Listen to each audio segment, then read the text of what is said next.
한눈에 보기에도 행인의 복장이 좀 남다르죠. 검은 모자와 검은 옷을 입고 율법을 철저히 따르는 초정통파 유대교인이 모여 사는 곳입니다.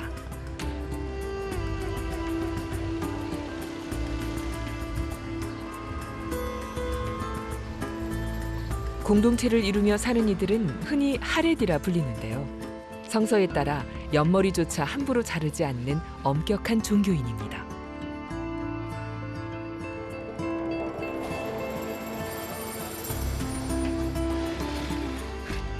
한평생 종교를 중심으로 살아가는 하렛이들은 남녀의 만남보다 종교적 결합을 중시하죠. 그래서 대개 같은 하렛이 중에 중매로 짝을 만나 평균 6명이 넘는 아이들을 낳습니다. 그렇다면 이들에게 가족은 어떤 의미일까요? אנחנו משפחה בת 10 ילדים. הרבה ילדים זה מוסיף מלא שמחה, מלא סיפוק בבית. יש מלא אווירה, יש שמחה בבית. יש לי 12 אחים ו6 ילדים. כן, כתוב בראשית פרו ורבו ומלאו את הארץ. איתי ביחד יש לי 16 ילדים, 10 אחים ו6 אחיות. כמה ילדים אתה רוצה? כמה שהקדוש ברוך הוא רוצה. 하렛이는 교육 방식도 다릅니다. 정규 교육 과정과 별개인 종교 학교에 다니죠. 유대교 경전인 토라를 공부하는 남자들은 최근까지 군입대도 면제받아서 사회적 논란이 되고 있죠. 이들은 율법에 따라 하루 종일 기도를 합니다. 많은 하렛이 남자들이 생업에 참여하지 않고 여성이 직업을 갖거나 사회생활을 하는 것도 꺼리고 있죠. 그렇다 보니 이들 다수는 빈곤층입니다.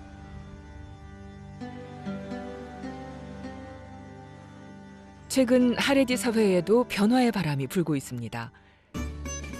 군대에 입대하거나 직업을 갖고 일하는 남자들이 점점 증가하는 중입니다. 현대화된 초정통파 가족을 만나기 위해 이스라엘의 한 도시로 향했습니다. 텔아비브에서 30여 분 거리의 위성 도시 엘라드.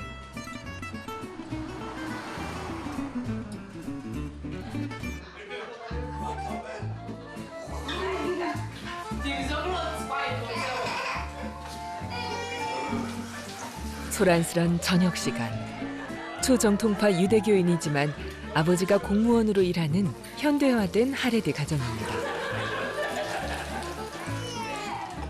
독립한 자녀들도 일주일에 서너 번은 온 가족이 식사를 함께합니다.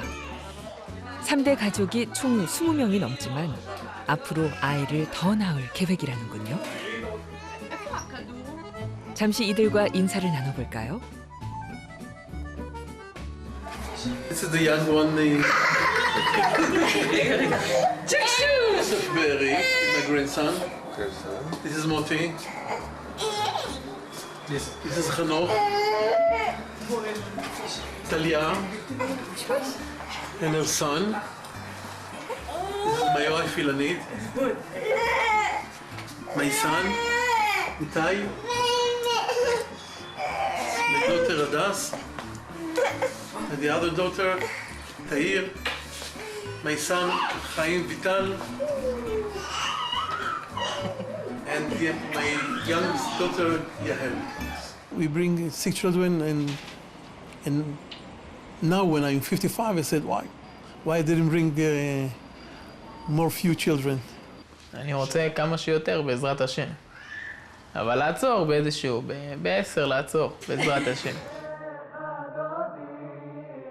이스라엘은 종교에 상관없이 유대인 종교법에 따라야 결혼으로 인정합니다.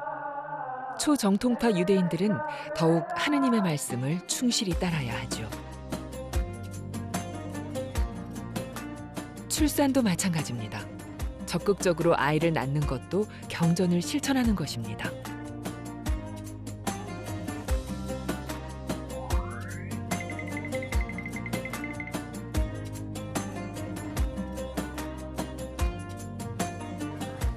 종교가 일상이며 문화의 중심에 있는 가족. 왼쪽 팔과 머리에 두르는 것은 우리말로 성구함이라 불리는 테필린으로 네모난 작은 상자 안엔 성경 구절이 담겼는데요. 매일 기도할 때 사용합니다. 어느덧 식사 시간.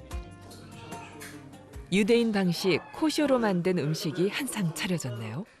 하지만 할 일이 하나 더 있죠. 정결례라는 손 씻기 의식을 거쳐야 합니다. ברוך אתה אדוני אלוהינו מלך העולם אשר קידשנו במצוותיו וציוונו על נטילת ידיים. 아멘. 모든 의식을 따랐으니 이제 준비를 마쳤습니다. ברוך אתה, אדוני, אלוהינו מלך העולם, שהכל נהיה בדברו.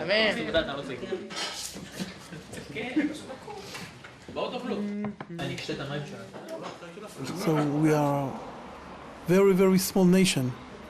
And what the Torah keep us as a nation for 3,000 years. This is the reason that we are survive as a Jewish nation. 하레디의 다자녀 출산은 이스라엘 출산율을 이끌고 있습니다. 이스라엘의 합계 출산율은 1970년대 거의 4에 육박했다가 한때 중동 전쟁의 여파로 잠시 주춤했지만 거의 평균 3.0대를 유지해왔습니다. 한국의 합계 출산율이 끊임없이 추락한 것과는 분명한 대조를 이룹니다.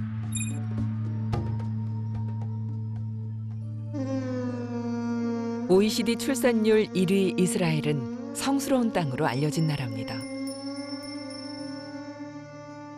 수도 예루살렘의 중심에는 마호메트가 승천한 이슬람교의 성지인 황금 사원이 있습니다. 예수가 부활한 성묘교회는 기독교 성지로 유명하죠. 유대교인에게는 위대한 성전이 세워졌던 땅이 예루살렘입니다.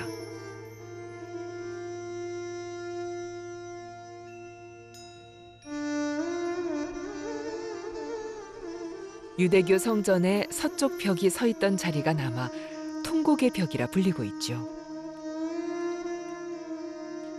유대교인들에게 이곳은 성스러운 곳이자 그들의 정체성을 확인하는 곳이기도 합니다.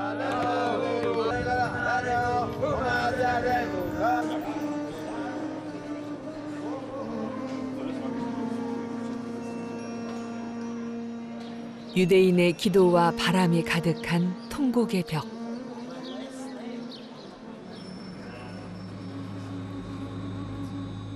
세계를 떠돌던 유대인에게 1년에 한 번 방문이 허락됐다던 이곳엔 유대인 공동체를 세우겠다는 귀한의 역사가 담겨 있죠.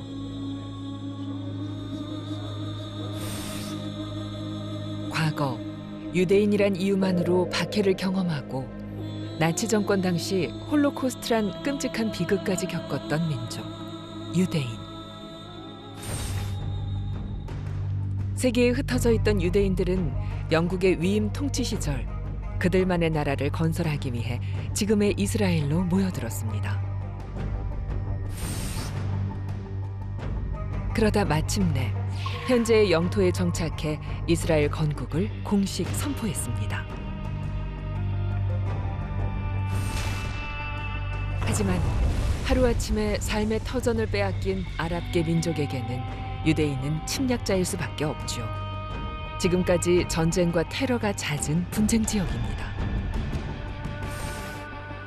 세계를 떠돌던 민족이 나라를 세운 날, 독립기념일은 그래서 특별합니다.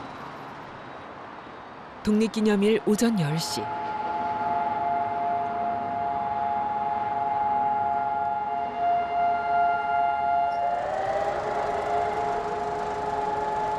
사이렌 소리에 많은 사람들이 차를 멈춥니다. 건국을 위해 희생한 이들을 추모하기 위해서입니다. 추모의 시간이 지나자 도시에 활기가 돕니다.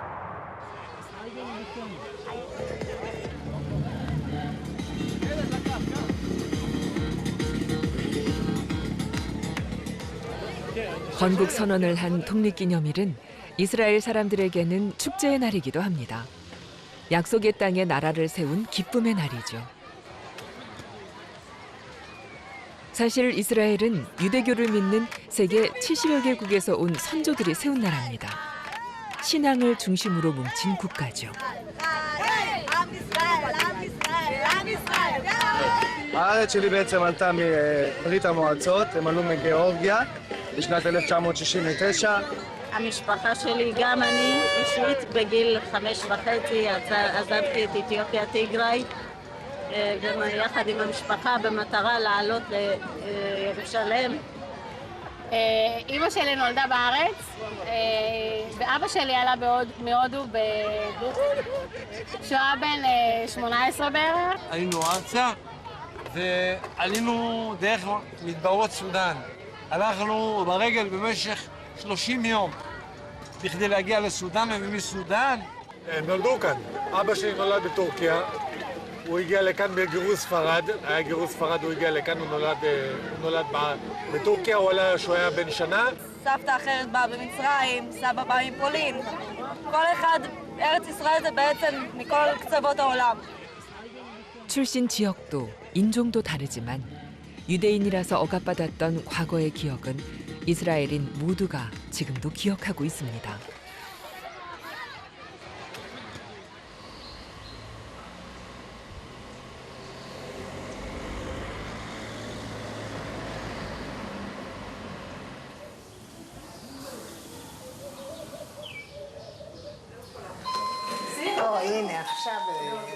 독립기념일이 1년 중 가장 큰 명절이라는 가족이 있습니다.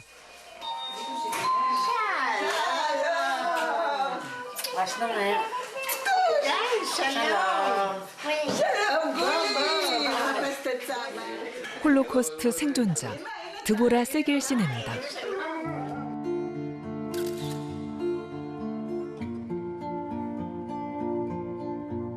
אני נולדתי ב-1941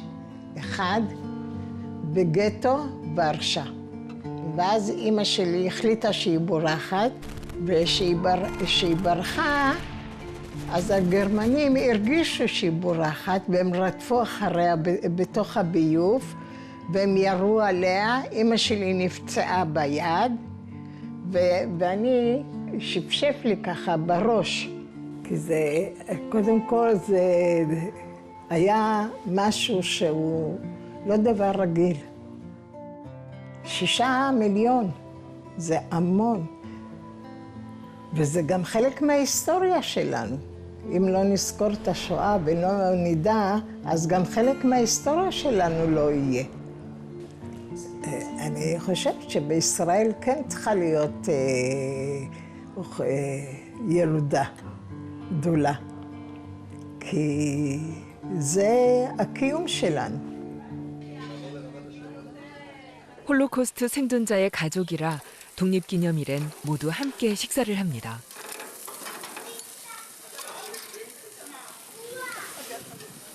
좋은 날 만난 음식이 빠질 순 없죠. 3대가 함께 축하하는 자리. 지난날의 고난이 이들을 더 연대케 하는 걸까요? כבת לניצולת שואה ולאבא שלי גם היה ניצול שואה, תמיד ראינו דווקא את הניצחון הכי גדול שלנו, זה שיש משפחה וכמה שיותר משפחה גדולה. שכחתי מה רצית ממני. 독립기념일 다음 날. 중동전쟁이 시작되어 전쟁으로 잃은 형제 자매들 생각에 마음이 마냥 즐겁지만은 않은 드보라 세겔 씨. 그녀에게 가장 큰 위안은 태어나는 손주들이라고 합니다.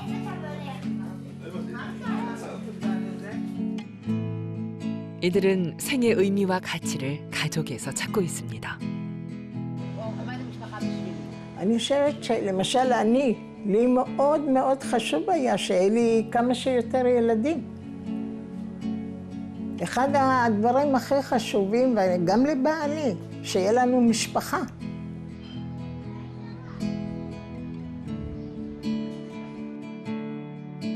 이스라엘은 눈부신 경제 발전과 더불어 OECD 가입 국가 중 출산율 1위를 기록했죠.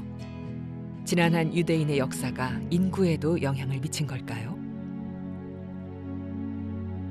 Basically, half of the Jewish people were exterminated in the Second World War, and this created pressure on the local community over here in Israel in a way to replace those that died. Another factor is simply our conflict with the Arab nations. Israel is not a large country. There are many more Arabs.